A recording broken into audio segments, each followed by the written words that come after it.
both fighters have lost two. Both fighters are former world champions, world champions. Is that where the comparisons end? Yeah, we have. If you look at our records, we're both 28 victories, 2 losses. I definitely feel we don't have too many similarities. He's a cruiserweight who won a vacant title in his home turf on his own promotion, on his own promoter's event. You know, I won my title by fighting on a Don King promotion. He went to purse bids. I won $150,000 for that. You know, I was fighting a guy who had beaten every fighter he'd faced in the last 10 years, and I did it the hard way. You know, and that's where the parallels start to differ. Although we're both technically on paper, we both had the WBC title. He beat a guy who'd never, you know, fought for a world title before. You know, so how can you become the champion fighting a guy who's never won a world title? But technically he's still a WBC champion. So credit for him to do that. He got in the ring, got knocked down, showed heart, showed balls to come back and win that fight in a fight that many people said he didn't have a chance to win. So I have to give that guy credit. Same thing when I won the WBC title. I got knocked down, I got back up and came to win. But the guy I fought was the current champion. He had the IBF, WBC and WBA titles and the Ring Magazine title. So he had all the titles at one stage. So that's who I went after. So that's where we go. That's where we're different. You know, I went over to Germany once again to fight on the Southern promotion and fought the Beast from the East, and I won the titles there. So I've done things the hard way. I've done things the proper way, and once again, here we are in a big fight. So I don't think there's too many similarities. The fact that we both had WBC cruiserweight title is the only comparison. He's got a very outspoken, grating, annoying personality. I was going to say, you had a lot to say prior to the fight. It seemed like you came ready for the press conference today. Yeah, you know, he always screams and shouts, but if you actually listen to what he's talking about, he doesn't really talk much sense. You know, he's very confident in his ability. He believes if he hits me on the chin with 10-ounce gloves on, I'm going to go to sleep. I don't believe that is the case. You know, they say a good man always beats a good little man. Well, here you've got an exceptional big man fighting a good little man. So I think his chances are slim to none in making this fight that slugfest that he claims is going to be. You know, he screams and shouts about how poor my last opponents were. You know, if that's where he needs to get his confidence from, then good luck to him. You know, he just needs to know the shot that I hit Mark Demori with after 3.5 years out of the ring. You know, Mark Demori, he didn't look good that night, but he'd been Tyson Fury's sparring partner, who Tyson Fury said himself is a very tough guy. He's a tough man, a tough Aussie man, whatever. He sparred Lucas Brown, many rounds with Lucas Brown.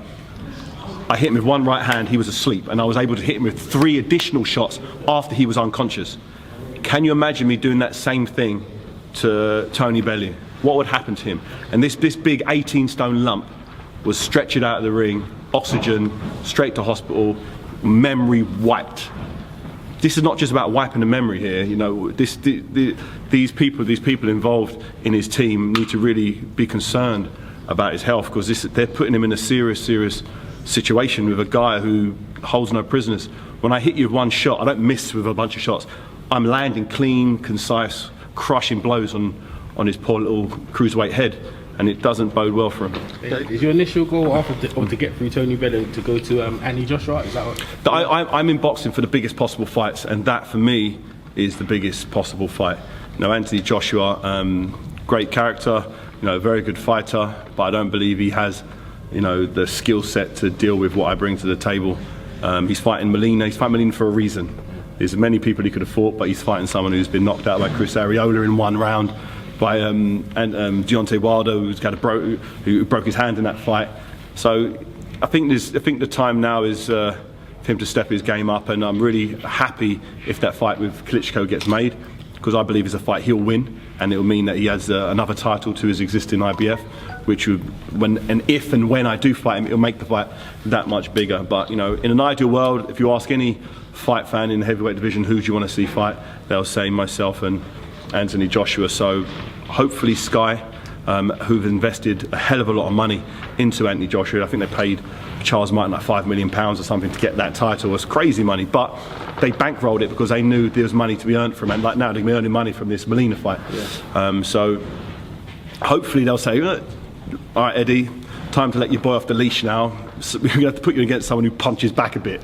You know, how about David Haye? You know, he smashed the box office, he smashes the ticket sales, makes everybody a lot of money. He'll get 2 or 3 times what he's getting currently for fighting me. Yeah. You know, and I'm past it, over the hill, dodgy arm. You know, I've been fighting bums or whatever. Let's see what he does. Fingers crossed. You know, sense prevails and the biggest possible fights get made. But this is boxing and it's a business. So it depends what you want. Do you want the biggest possible fights, or do you want to sort of milk the crowd? You know, I'm hoping Anthony Joshua's a warrior. I've seen him in there when it's not going his way, and he's ticked all the boxes so far. So far, ticked the boxes when Dylan White put it on him. Well, Dylan White's the only guy who's actually thrown punches back at him with some intent. And he passed the test. He passed a little gut check there. So it's good to see that. But there's Dylan White throwing punches and there's me throwing punches. 2 completely different sports. And I think Anthony Joshua will be up for the challenge personally. I think he wants to test himself. And if his promoter is willing to do it, then we got ourselves a hell of a fight. Hey Fight fans, if you haven't already subscribed to our channel, make sure you go ahead and do so, because Behind the Gloves is worldwide with our coverage. All you have to do is click this little link right here.